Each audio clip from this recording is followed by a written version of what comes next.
क्या आपके साथ भी ऐसा होता है कि आप रात में अपने घर में डिनर कर रहे हैं लेकिन आपके दिमाग में ऑफिस में आज सुबह हुई बहस के काउंटर रिप्लाईज आ रहे हैं।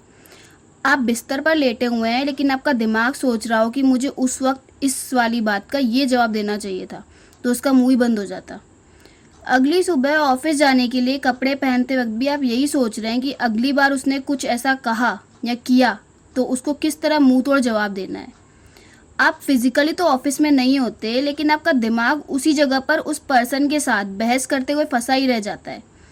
चलिए डिस्कस करते हैं कि ऐसा क्यों होता है। हम मुख्य रूप से दो चीज़ों के बारे में बात करेंगे। अगर बहस ख़त्म हो जाने के बाद भी आपके दिमाग में ज़्यादातर ये बात घूमती है कि मुझे तो अपनी बात को पूरी तरह से रखने का मौका ही नहीं दिया गया, बीच में ही चुप करा दिया गया, तो आपकी ओवर थिंकिंग का मेन रीज़न है लैक ऑफ इमोशनल वैलिडेशन। आपको पता है बाहुबली के फर्स्ट पार्ट का क्लाइमैक्स सीन हमें ज़्यादा अच्छे से क्यों याद है, जबकि बाहुबली 2 मूवी भी बहुत अच्छी थी? क्योंकि हैप्पी एंडिंग हमारे दिमाग को सुकून देकर शांत कर देती है, जिसे हम आसानी से भूल जाते हैं, जबकि सैड एंडिंग हमारे दिमाग में चुभन छोड़ जाती है, जिसको हमारा दिमाग लंबे समय तक याद रखता है। ऐसा ही हमारे साथ ऑफिस में भी होता है। जब कोई हमारी बात को बीच में ही काट कर या चिल्लाकर बिना कुछ समझे और सुने बहस जीत जाता है, तो ये हमारे लिए एक सैड एंडिंग की तरह हो जाता है। और क्योंकि ऑफिस जैसी जगह पर हम खुलकर रो या चिल्ला नहीं सकते, तो ये अधूरी भावनाएं और सैड एंडिंग मिलकर हमारे दिमाग में एक चुभन छोड़ जाते हैं। और कभी कभी ऑफिस में होने वाली बहस में बात सही या गलत की नहीं होती है। ह्यूमन साइकोलॉजी कहती है कि हमें लगना चाहिए कि हमारी बात को सुना गया, समझा गया, रेस्पेक्ट दी गई। हमारा दिमाग एक ऐसी मशीन की तरह है जिसे क्लोजर पसंद है। जब आपकी बात को दबा दिया जाता है या बहस किसी रीज़न से अधूरी रह जाती है, तो आपका दिमाग बार बार उस पूरे सीन को वापस अपने दिमाग में दोहराता है और उसकी एंडिंग चेंज करके क्लोजर लेने की कोशिश करता है। अगर बहस खत्म होने के बाद आपके दिमाग में बार बार ये सवाल आता है कि उसने मुझे ऐसा कैसे बोल दिया, अगली बार मैं उससे अच्छे से जवाब दूंगा या दूंगी, तो आपकी ओवर थिंकिंग का रीज़न है अपने काम को ही अपनी आइडेंटिटी बना लेना।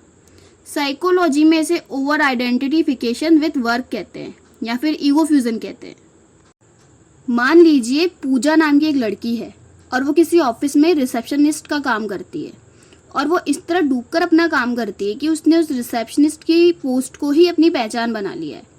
और अब अगर पूजा की ऑफिस में किसी से काम को लेकर बहस होती है तो वो उसे पर्सनल अटैक की तरह लेती है, क्योंकि उसने उस काम को ही अपनी आइडेंटिटी बना लिया है।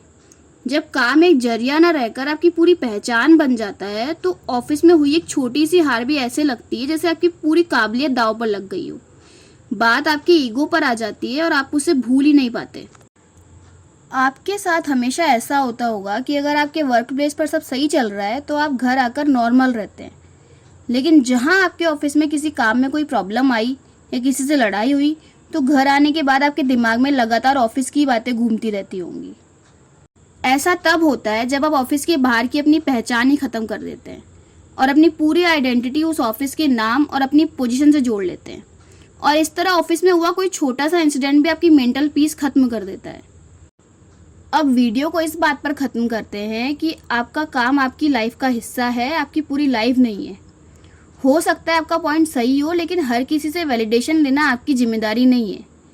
अपने ऑफिस को हमेशा के लिए अपने दिमाग में एक परमानेंट घर अलॉट मत कीजिए।